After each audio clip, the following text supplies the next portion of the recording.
welcome to my kitchen. I'm Cathy Neptune, and I'm going to share with you tips, tools, and recipes to make your time in the kitchen fun, fast, and fabulous.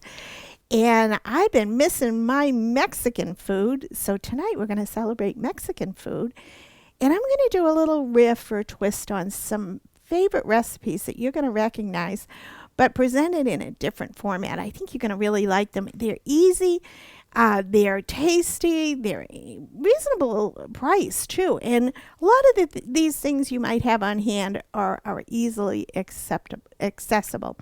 So we're going to start out today, and I'm going to make a shrimp cocktail that's kind of a blend between a combination of a shrimp cocktail and a gazpacho. And you know how good gazpacho is in the summer months. So this is a really, really fun recipe to do if you're entertaining for the 4th or over Memorial Day weekend, or really anytime you want to wow your guests. And wait until you see the way we present it. It's really something. So I'm going to start out here with our Chills-On bowl. This is one of my favorite items. This is a small one. And you put this in the freezer and you chill it, and it kind of has an icy interior to it, and it freezes very well, and it keeps things cold. Now, these are chopped cherry tomatoes, and I'm going to do about a cup or so in here, and they're finely minced.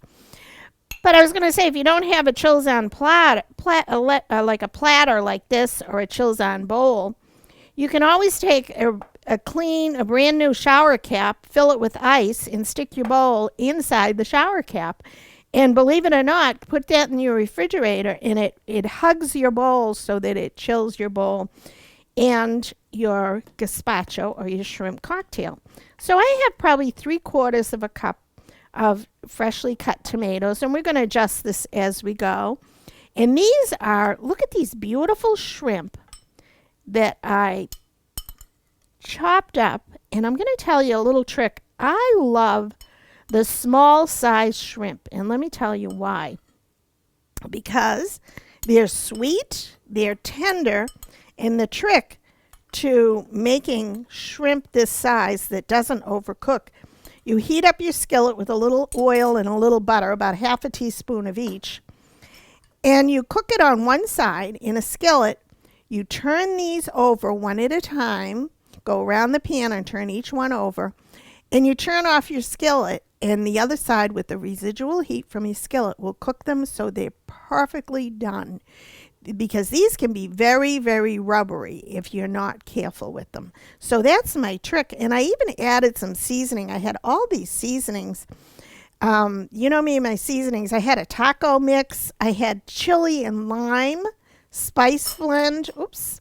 And then I had a tangy garlic with lime and more, which I thought would blend well because we're going to add all of those things in this taco mixture. But you could do just cumin, chili powder. You could even do an adobo in there if you want to get the spice, and a little bit of oregano. That's basically what a Mexican seasoning is. Or use a fajita mix or whatever you have, a taco mix in a package. So that's probably a half a teaspoon that I sauteed in with the shrimp when I was doing them. But I did them ahead because I wanted everything chilled. I've had these in the refrigerator chilling. And then we're going to go down the line here, and I have some ketchup. And this adds a sweet note, probably a tablespoon of ketchup. And then a tablespoon of salsa, because I'm not going to add, probably a little more, I'm not going to add any chili peppers to this. I'm going to do something else that you're going to see in a minute. And then this is cocktail sauce. Now, you know how good the horseradish goes when you're having a shrimp cocktail. Yet you have the salsa in there as well. So we're going to just toss that like so. And then we're going to start adding some goodies in here. Now this is some diced up cucumbers. And I use the this is celery, I'm sorry. Cubed celery, because that goes really good with shrimp cocktail. And probably, again, a good tablespoon of that. And this is more or less to taste. Now here are the cucumbers, and I used an English cucumber, and I didn't peel it and I didn't de-seed it because they're so mild. And a little bit of red onion, finely chopped. I've been chopping all day, all these good veggies. And I'm not going to put a lot in here, but I will tell you that I did, remember the little secret, the tip that I showed you about sweetening your onions. And I find red onions can be very strong. So I put in a little bit of, probably half a teaspoon of sugar with some water, and let these soak and save these. These are good on hamburgers and hot dogs or pasta salads. It adds a nice sweetness. Now this is fun. Instead of, I'm not a big fan of jalapenos, and a lot of people find them very strong. So what I did is I made a little pepper salad with pepper dews, which can be spicy, but I didn't buy the spicy ones, but you can if you want a little more spice. And pepperoncini I put in, and also some yellow peppers and a few black olives. So just enough to spice it up a little bit. And then I'm going to give that a little mix. Look at how colorful already. Looks like a party in a bowl. And the great thing is you can make this ahead of time and let it chill in the refrigerator. In fact, it gets more intense the more that you chill it. And then serve it for your guests whenever you're ready. So we're going to take some fresh garlic. And let me get a medium-sized clove of garlic. And we're going to put that in.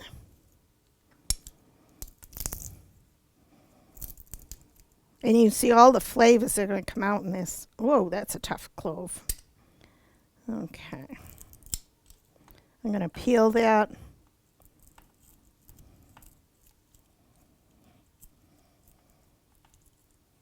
Sometimes it's better to just chop it by hand.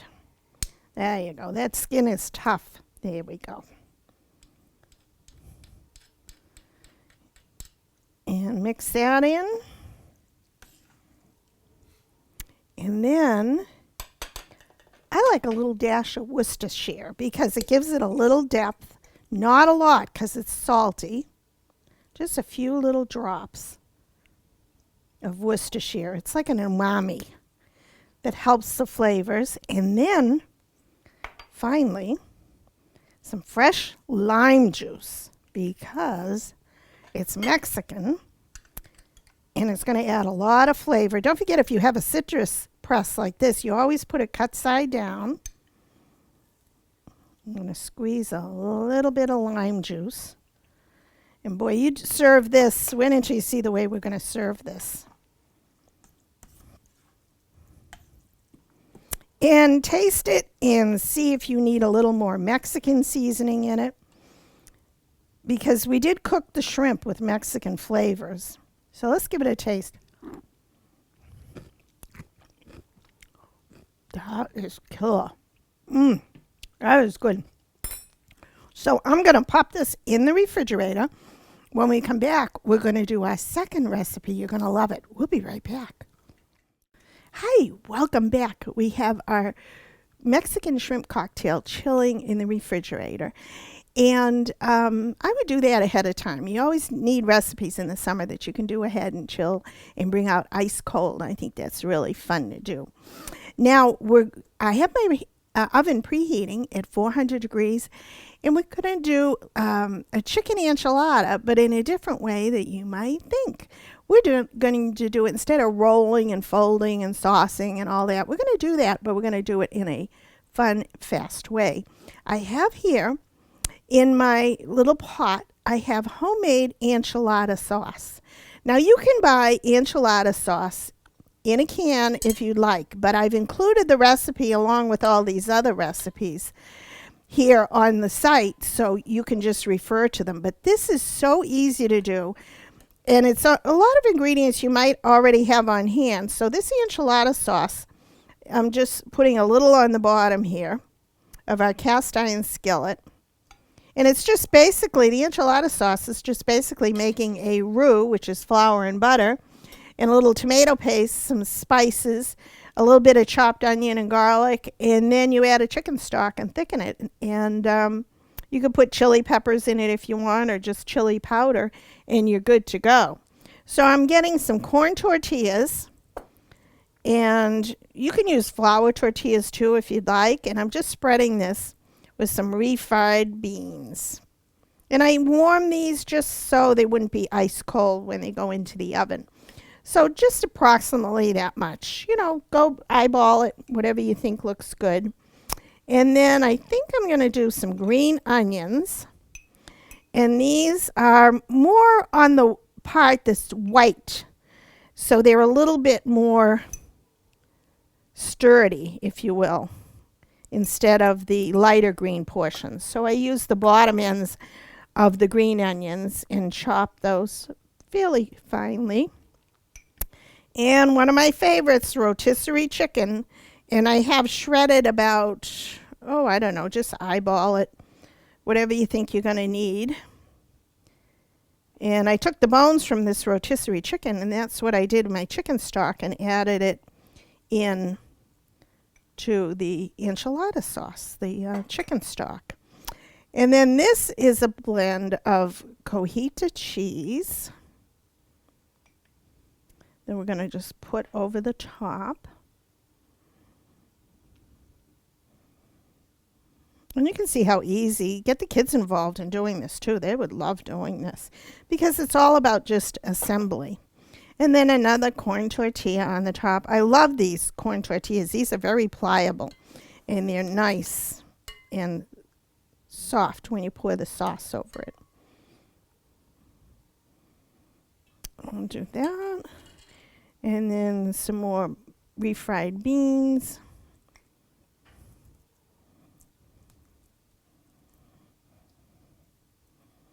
You could probably make your own refried beans. I've never even done it, but I imagine they're fairly easy to do.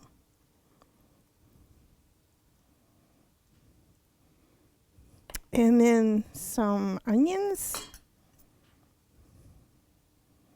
You could do this with beef too and make like a beef taco mixture and do all of those on top.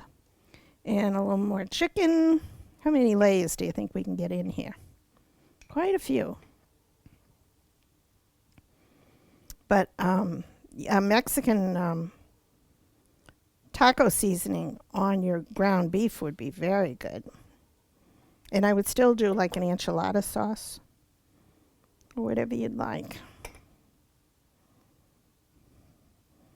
And some cojito cheese.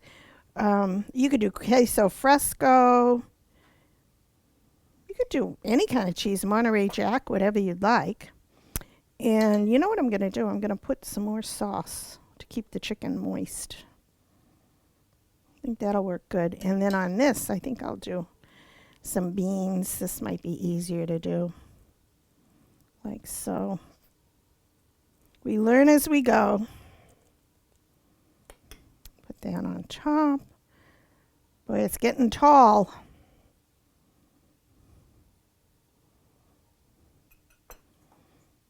And this only cooks in the oven at 400 for about 15 minutes till everything gets melty and gooey. And some cojita cheese. This is going to be a tall one, so we've got 3. And a little more sauce. I imagine this would freeze very well, this enchilada sauce, if you wanted to freeze it. But I want to get enough on there so that it softens the corn tortillas. And they'll get crispy on the outside. Another tortilla.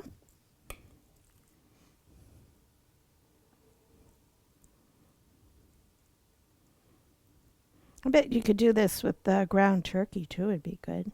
And I try and get as much on to the edges as you can. Put that on. green onions.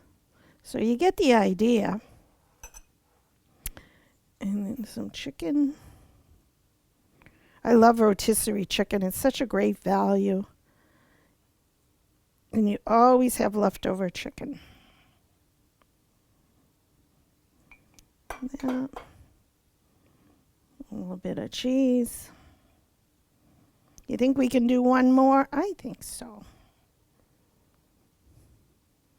If it doesn't fall over, we'll be good to go.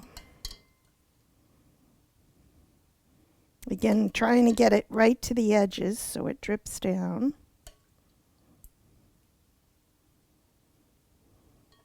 And let's do one more. Aha. Oh, I forgot the beans. Put that on top. Wow.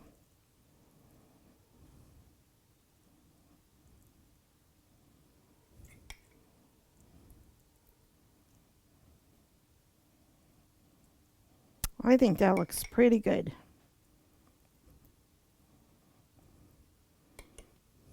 And some onions.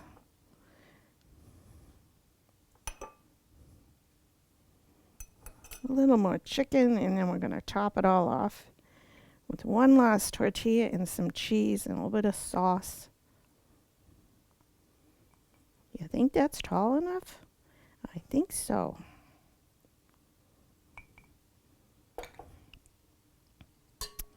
And let's pull that over just a little bit.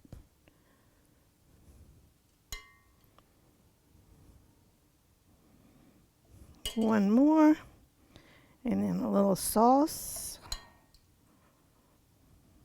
Wow, it's going to be like a volcano when it comes out.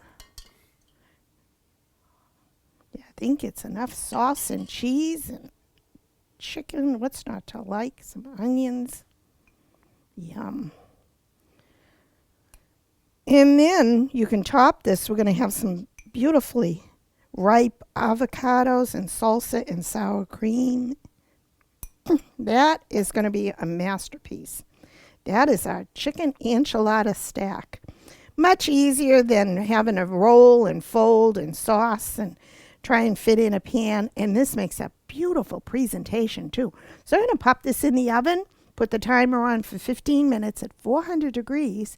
And when we come back, we're going to make a Mexican corn salad or elote. You're not going to want to miss this. This is a good one too. So we'll be right back. Hi, welcome back. We have our chicken enchilada stack in the oven, and it's going to go about 15 minutes, so real easy to do. And now we're going to assemble our Mexican street corn salad or elote. And let me explain what Mexican street corn is. It's a fun thing to have, but it's a little messy to eat, so we're doing the same thing in a salad form. So what they do is they take a stick and skewer a roasted ear of corn and put it on the stick, and then they slather it with either sour cream, mayonnaise, or a combination of both. Then they sprinkle it with green onions, red onions, jalapenos, and a little cojito cheese or queso fresco, which is like a salty mix between a feta, mozzarella, and maybe a tint of cheddar or Monterey Jack. So rather than do all of that on a stick, we're doing it in a very convenient form. And I have some corn that you can grill if you like, but I love this corn. You buy it, it's oven roasted corn, and it becomes frozen. And I'm doing about half of a recipe here. So this is half a 12-ounce bag of fire roasted corn. And I'm going to set that aside, and we'll make, I'll chop up some green onions here, and then we're going to make a dressing. And I'm using the light green parts and cutting them very thinly. And what I love about all these recipes tonight is they're not fussy at all. And they're ingredients that you can pretty much find anywhere. So I'm going to do probably a tablespoon of green onions. Put those over there. And those go in. And let's see, let's make our dressing right here. So I'm going to put in here some fresh lime juice. That's the rest of that half a lime. We'll do some more, and if you have any left, you know, you can do margaritas or homemade limeade. So I want about a tablespoon in here, because that's an important part of Mexican street corn as well, is lime juice. A lot of tart flavors. And then we have some sour cream, or they would do crema, which is a Mexican version of sour cream, and about a tablespoon of sour cream or Mexican crema. And you can get that pretty much at most grocery stores. If not, the sour cream is always accessible. So same amount, equal amounts of sour cream and mayonnaise. And garlic. Where would we be without a clove of garlic in anything? And we're going to add some of those red onions as well. That was a tough clove of garlic that we had in there. So I'm going to take the peel off of this. And then I have my seasonings again. And I'm going to decide what I think would go well in here. When in doubt, smash it. So a good sized clove, depending on how much you like, because that corn needs a lot of help. And that may be a lot. I may not use all of it. And you can always taste it, season it to taste. Excuse me. And I want to mention when I cooked the corn, I did cook it for about 2 minutes, and I added a little bit of salt to it. So that's our little creamy mixture. And this kind of produces the type of cream that they would slather over the corn on the stick. So I'm going to put in, let's see, I'm going to add a little taco mix to this because we haven't added any seasonings other than the garlic. Not even a half a teaspoon of taco mix. This chili lime is really good, and it's going to reflect the flavors that we have. It has a little bit of oregano in there. I'll put that in. I think that's all we're going to need.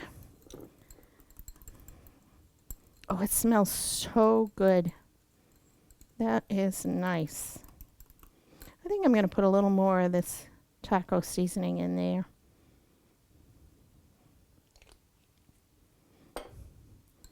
And again, you could do all of this ahead of time because the more it sets, the more flavor you get infused into all the corn, etc.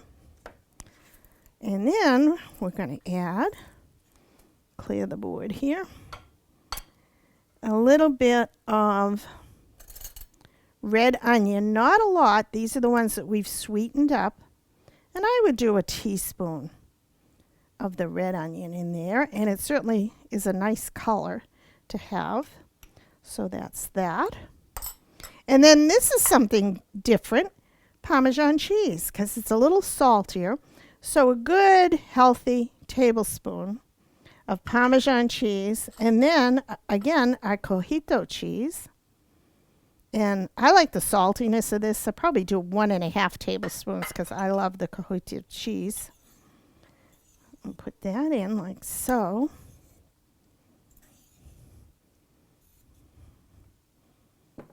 And then I'm going to go over here and grab, I like this, instead of jalapenos, I'm doing my little pepper salad again with pepperoncini and some pepper dews and a few black olives, just enough to flavor that up and give it a little color.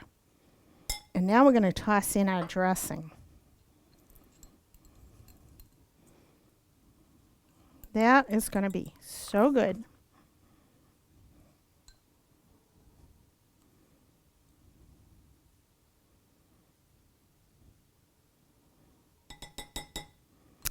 And toss that.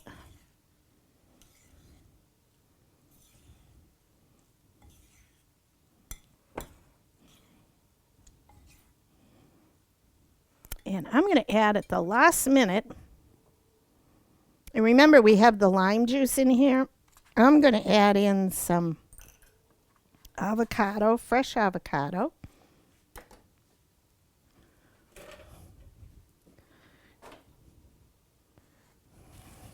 And you can do this, if you do this ahead of time, I wouldn't add the avocado, of course.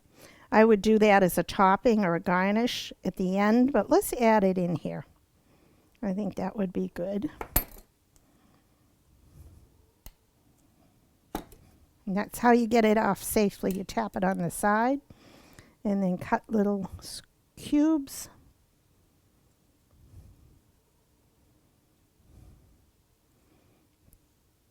Now this menu, most of it is just cutting and dicing and slicing and chopping. You can even put it in the food processor if you want, if you don't mind the texture difference. But we're going to scoop this out. Look at how nicely that comes out, and it's nice and ripe. And if you need more, more avocado, you can add it in.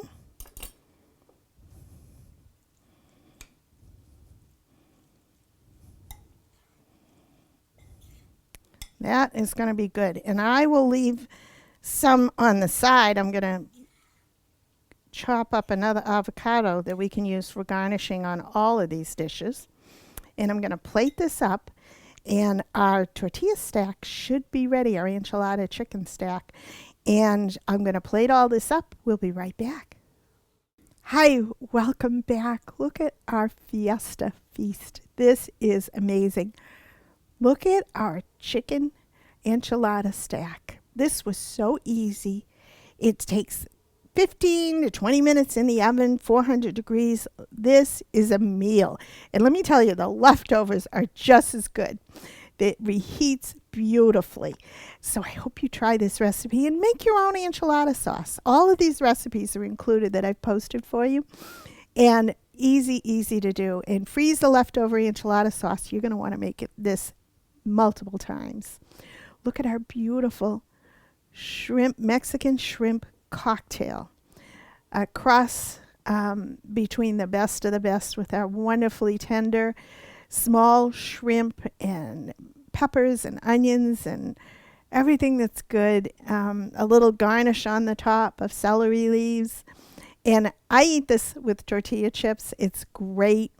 Or on its own. It's just a wonderful starter to a meal. Try that. That's a really good recipe. And then a wonderful Mexican corn salad, or elote, which is refreshing. Remember, corn season is coming, and you can always grill the ears of corn on your grill and then do the dressing on top and sprinkle all the rest of it on top and eat it on a stick if you'd like. But this is so much easier for you and your guests as well. And then just because we're doing all the Mexican, I included all the toppings. Here we have the salsa, lime wedges, sour cream, and some beautiful fresh avocados that are just the thing to top off a Mexican meal like this. So this is our Mexican May menu, and I hope you try it. Thank you to everybody who sends in their comments, their questions. You're an inspiration. Thank you for watching, and may the fork be with you.